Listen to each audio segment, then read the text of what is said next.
Hey guys, Rusty72 here, and today I'm going to show you how to put a tire on a 2009 Kawasaki Concours. Forgive me, I forgot to record this when I took the tire off, so I'm just going to show you guys me putting it on, and it's pretty self-explanatory. To take it off, you just do it reverse of what I'm going to do. So I'll show you what we ended up with when we took it all apart. Alright, first off, here's our drive shaft side of the swing arm. And there's our brake side of the swing arm. All we needed was a couple of Allen wrenches and a big 1 1/16 inch wrench.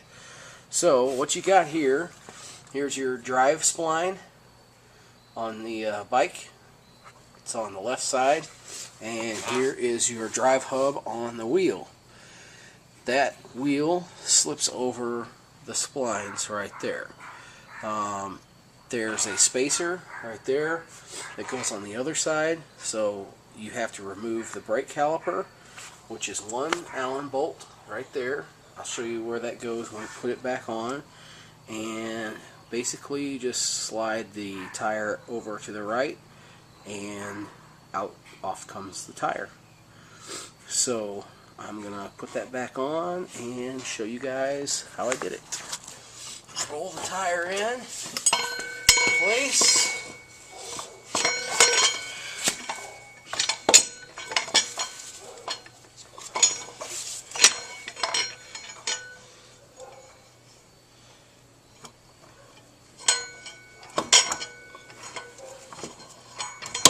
And slide it right onto the splines. And it's in there. Now over here, you've got the space in between here. So got your spacer here. That slides into the wheel like that. There's a seal there, just don't booger that up.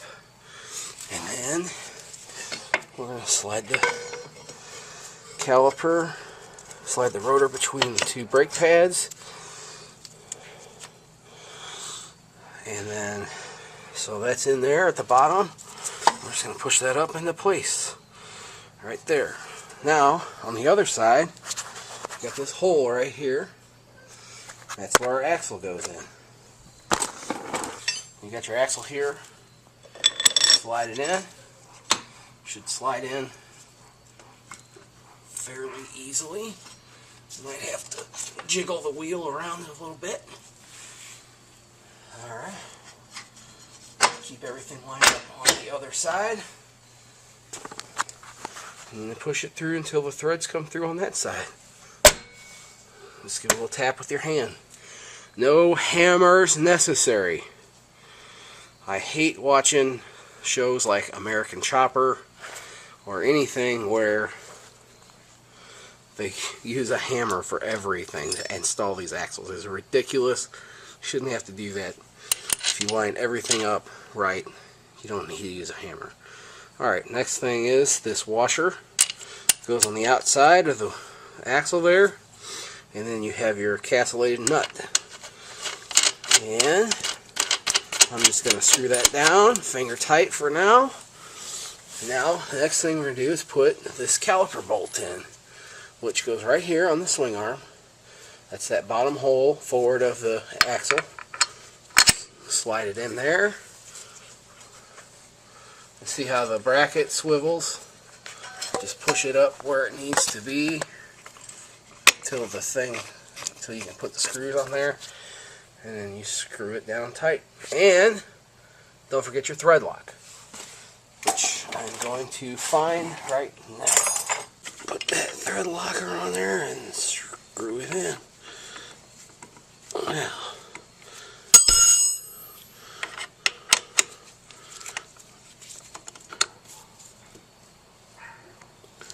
alright, snug that down. Now the other thing I'd like to mention here is if you do have ABS on your bike, the sensor will go right here, and I imagine the wires will probably follow this somehow. There's probably a different bracket that's got 2 little things. So that's the only other thing to be careful of when you're doing this, is to make sure you don't stretch that wire. So then what we do next, we put our tighten this down as much as we can by hand. We're going to put our wrench over here and take our Allen bolt or wrench and put it right here. Now, this does not have to be super tight. Snug is good enough, because you remember there's bearings inside. There's bearings inside the rim here on each side that this wheel rides on. So you don't have to squeeze everything together. They're going to ride on there. You got the spacer. This is in here. That keeps it spaced where it needs to be. These are super easy compared to having a chain, because it's shaft drive.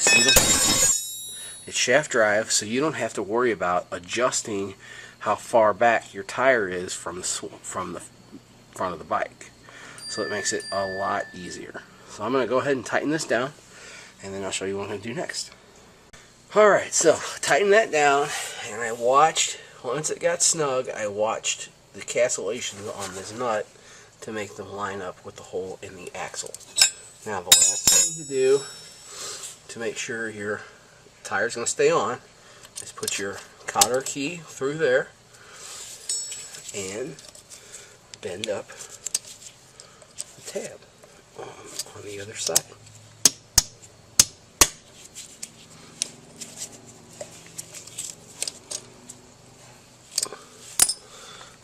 And that's it. It's all done. It's in there. So pretty straightforward, plain and simple. Biggest things to watch for is watch your brake pads. Make sure that you get one on each side of the rotor, that they're not both on one side of the rotor. And make sure you get this bolt in right here. Other than that, pretty easy peasy. So I hope that helps out anybody who's thinking about taking their tire off. This saved me. See, the last tire I had put on was $200 for the tire, and I think I paid another hour in labor, so probably saved me at least $50 doing it myself, and it was easy, and I didn't have to worry about someone else scratching my bike up. So, till next time, I'll see you later.